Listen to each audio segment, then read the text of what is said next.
Olá, está no ar o programa REC em Ação. Essa é uma produção dos acadêmicos do 5º semestre de jornalismo da Faculdade de Maringá. A nossa equipe fez um panorama geral da cidade. Nossos repórteres foram às ruas e é um distrito próximo. Eles contam histórias que surgem como mitos, as lendas urbanas. O que algumas pessoas dizem é que escutam gritos daqui pelo lado de fora, mas que vêm daqui de dentro. Este local, intitulado como Cemitério dos Caboclos, causa arrepio nos moradores. O cotidiano dos moradores de rua é cercado de preconceitos, mas você conhece o dia a dia deles?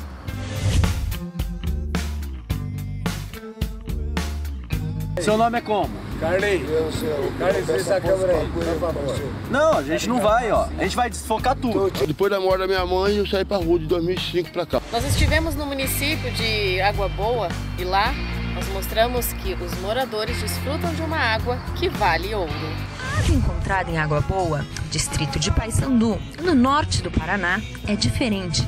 Contém vanádio, um mineral com propriedades medicinais. Moradores de Água Boa e região aproveitam qualquer tempinho livre para dar um mergulho nessa água pura e cristalina.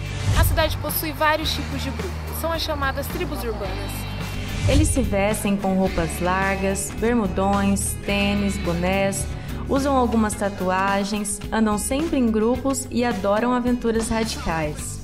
As tribos urbanas têm como característica uma rede de amigos com hábitos e formas de se vestir semelhantes.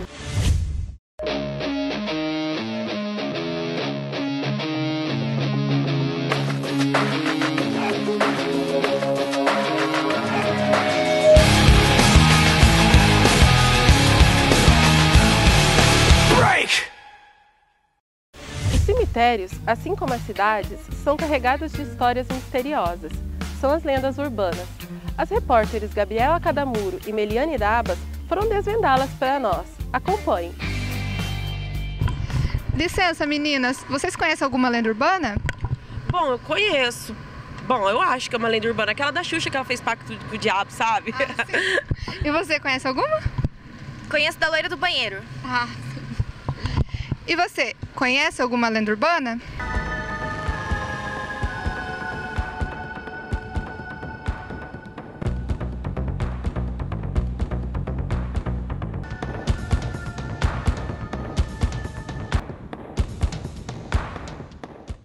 Mula sem cabeça, boto cor-de-rosa, essas são lendas folclóricas e todos conhecem. Mas e a loira do banheiro, a casa mal-assombrada, a brincadeira do copo e do compasso? Você sabe o que são essas lendas? Lendas urbanas são histórias inventadas no imaginário popular e passadas de boca em boca. E com o avanço da internet, o repasse se tornou ainda mais fácil. Para conhecer melhor as lendas urbanas de Maringá, fomos até o patrimônio histórico da cidade para conversar com o historiador João Laércio. Então, João Laércio, como que as lendas começaram em Maringá? Olha, as lendas começam logo após da ocorrência do fato, do fenômeno, né, ou do evento a que ela se refere. Então, a gente diria que as lendas começam em Maringá desde a década de 50, que é quando são registradas as primeiras histórias que caminham por uma explicação extraordinária, algo fora do natural. Eu posso começar falando, por exemplo, da lenda do garoto Clodimar, né, um nordestino cearense que chegou em Maringá nos anos 60 e que em 67 ele foi morto brutalmente pela polícia da cidade de Maringá e que acabou gerando a vingança do seu pai, que veio do Nordeste para cá e vingou, matando o gerente do banco que o denunciou. Assim que o João nos contou sobre a lenda do jovem Clodimar, viemos até o túmulo dele. No dia 23 de novembro de 1967, Clodimar Pedrosa Lô, um adolescente de 15 anos, foi assassinado e torturado pelos policiais depois de ter sido acusado injustamente de roubo. Ele tem totalmente assim a confiança da população mais carente, mais pobre, mais humilde. É um fenômeno de crença popular fantástico aqui de Maringá. Toda vez que a gente vem aqui, a gente se sente assim como se ele estivesse vivo. Porque foi uma crueldade muito grande que fizeram com ele. Ele morreu inocente. E sei lá, fazia pouco tempo que nós estávamos aqui em Maringá quando aconteceu esse fato, né? Vem muita gente, tudo quanto é lugar, várias cidades, né? E eles trazem essas placas, né, para agradecer a graça recebida, né? Homenagear ele. O cenário da morte do Clodimar ainda está de pé. Localizado na Avenida Paraná e utilizado pelo Corpo de Bombeiros, a antiga delegacia de Maringá possui um ar pesado. Aqui é a antiga delegacia, onde ficaram vários presos. E como a gente pode ver, está bem velho, está bem destruído.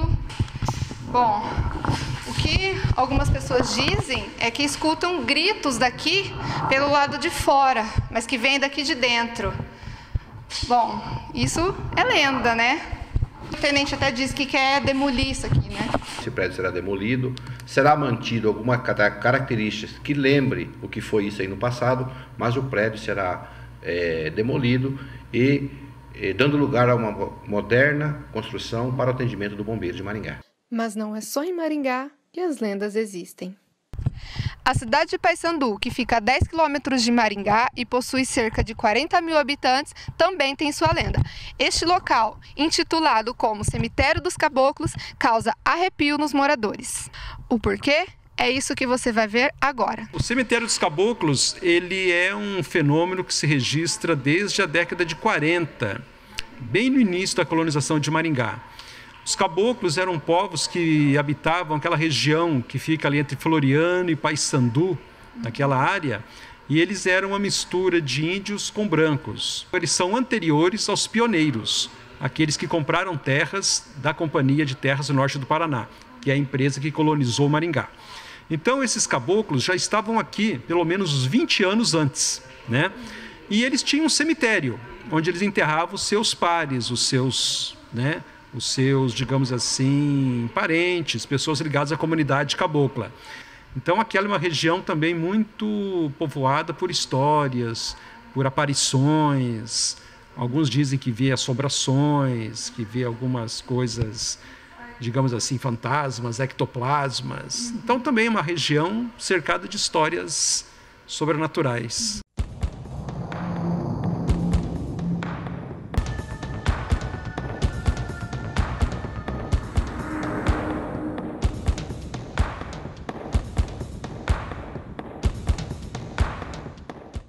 João, você como historiador conhece dezenas de histórias, lendas urbanas. Para a gente fechar, conta mais uma para nós.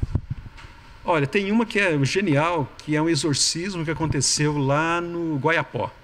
Ali nos anos 50, o padre Beno Wagner, que era um padre jesuíta muito importante na história de Maringá, ele foi chamado ali para fazer um trabalho de exorcismo numa casa de uns italianos, que dizia que um membro da família estava possuído pelo demônio. E ele foi lá para fazer esse trabalho de expulsão demoníaca, né? Exorcismo, como chamam. E o exorcismo é uma especialização na Igreja Católica muito própria, muito especial mesmo, né? E ele era um cara dotado com essa capacidade. E ele foi lá e executou esse trabalho de expulsão do demônio, que um membro da família desses italianos estaria, né, no caso, possuído, né? E ele fez esse trabalho, voltou, né, para a sua igreja, no caso, na época que era a Igreja São José, lá na Vila Operária. Dali umas 2 semanas chamaram ele de volta. E ele retornou para dar uma segunda demão, digamos assim, né? Para dar um repeteco ali para expulsar o demônio do corpo do indivíduo. Então essa é uma história chamada Exorcismo no Guaiapó. Essa história está presente, narrada por ele mesmo, no seu livro chamado Maringá, Cidade Canção, que ele publicou nos anos 90, contando suas memórias daqui de Maringá.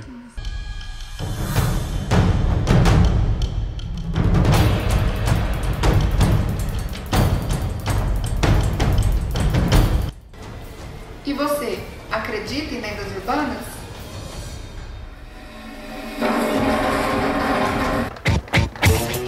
A expressão tribos urbanas foi criada pelo sociólogo francês Michael Mafassoli.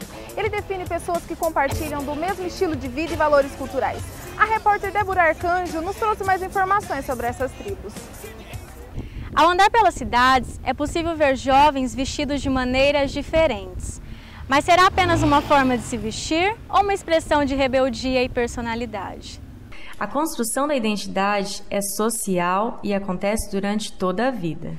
Na juventude, formam-se grupos que por muitos são mal entendidos, mas na verdade é apenas uma busca por afinidades. As tribos urbanas têm como característica uma rede de amigos com hábitos e formas de se vestir semelhantes. Nessa reportagem, fomos até algumas tribos descobrir os seus segredos. Eles se vestem com roupas largas, bermudões, tênis, bonés, usam algumas tatuagens, andam sempre em grupos e adoram aventuras radicais. São os skatistas.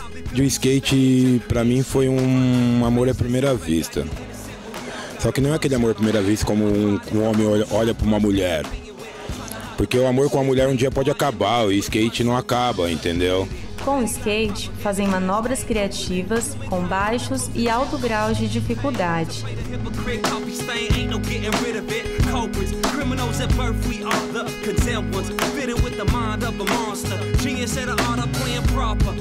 Joyce Soares tem 19 anos e é a única menina skatista de seu bairro.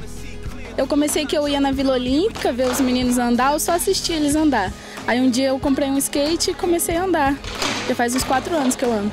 Mas aqui na quadrinha quem vem sempre sou eu e só tem menino, então é muito preconceito. Todo mundo olha assim estranho, meus pais não gostam, ninguém gosta, né? Porque é menina, acho que é esporte de moleque, então não vem quase menina nenhuma aqui. A ideologia dos skatistas é curtir a vida, os momentos e a adrenalina do esporte.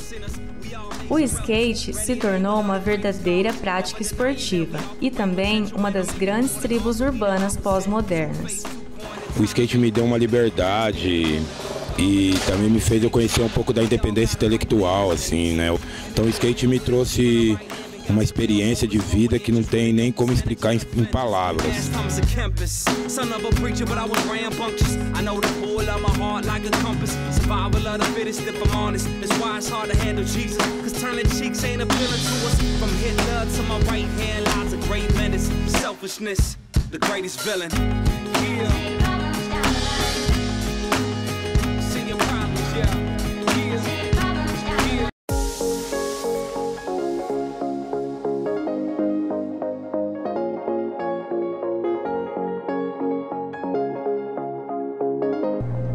Cosplay é uma atividade que iniciou nos Estados Unidos em 1970.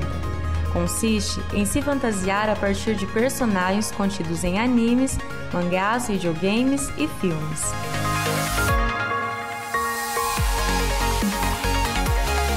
Estamos aqui com a Agatha, a Gabi, a Aline, elas que são cosplayers, vão contar pra gente como que é esse universo. Meu nome é Gabriela, eu tenho 21 anos. Eu faço cosplay faz 1 ano e meio e eu tô de Beatrice do anime O Mineko no Nakoroni. Meu nome é Aline, eu tenho 24 anos, eu faço cosplay há 2 anos. Eu tô fazendo cosplay da Sakura, do anime Sakura Card Captors. O meu nome é Agatha, eu tenho 17 anos, faço cosplay mais ou menos há uns 2 anos. E eu tô vestida de Berkanstel, de Mineko no Nakoroni.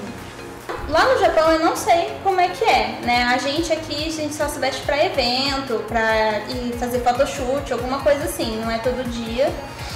E lá não, lá eles têm um bairro, né? E aí você anda assim pelo bairro, tem maid, tem gente de cosplay, tem tudo.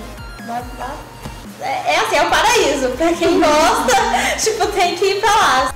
O correto é se fantasiar da forma mais parecida possível, com acessórios e outros artigos que representem um determinado personagem. Para muitos, o cosplay é considerado um hobby, para outros, um estilo de vida. Nunca tive preconceito nem nada, pelo menos isso. As pessoas acham diferente. Elas veem a gente assim, que diferente, o que você tá fazendo? E começam a perguntar. Mas ninguém nunca, pelo menos, me ofendeu, nem nada do tipo, só acha que é uma coisa diferente. Quando você se veste de um personagem, né, você, tipo assim, você entra no personagem, é tipo fazer teatro. Você, então, tipo, você encarna a personagem, sabe? Você dá vida a ela. Então não é coisa de criança, gente, é como se você estivesse atuando. A única coisa que acontece é que você não tá ganhando pra isso, você tá fazendo pelo mero prazer.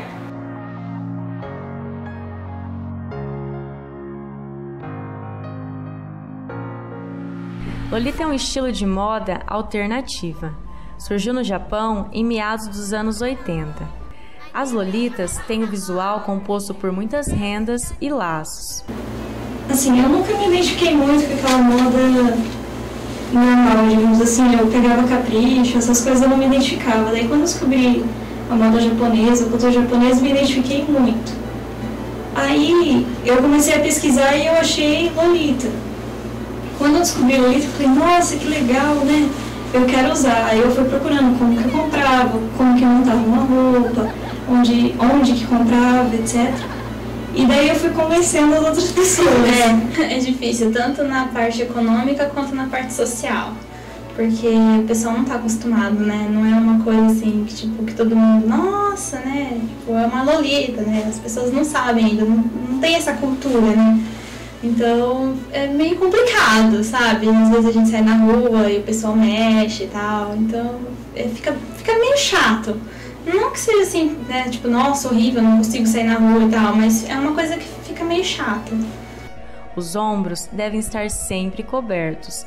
As saias raramente são acima do joelho e não se usam decotes nem sapatos sem meias. As pessoas olham a gente de um jeito diferente, mas entre nós a gente tenta ser unido. Então a amizade que a gente cria por causa de um hobby é muito especial, sabe? Quando a gente tá nós três aqui na rua, andando, talvez a gente se sinta sozinha. Mas a gente sabe que a gente tem os mesmos problemas, os mesmos sentimentos que várias pessoas do Brasil, às vezes até do mundo, que a gente conversa em inglês com outras pessoas. Então a gente não se sente sozinha, assim, sabe? A gente se sente parte de uma coisa maior.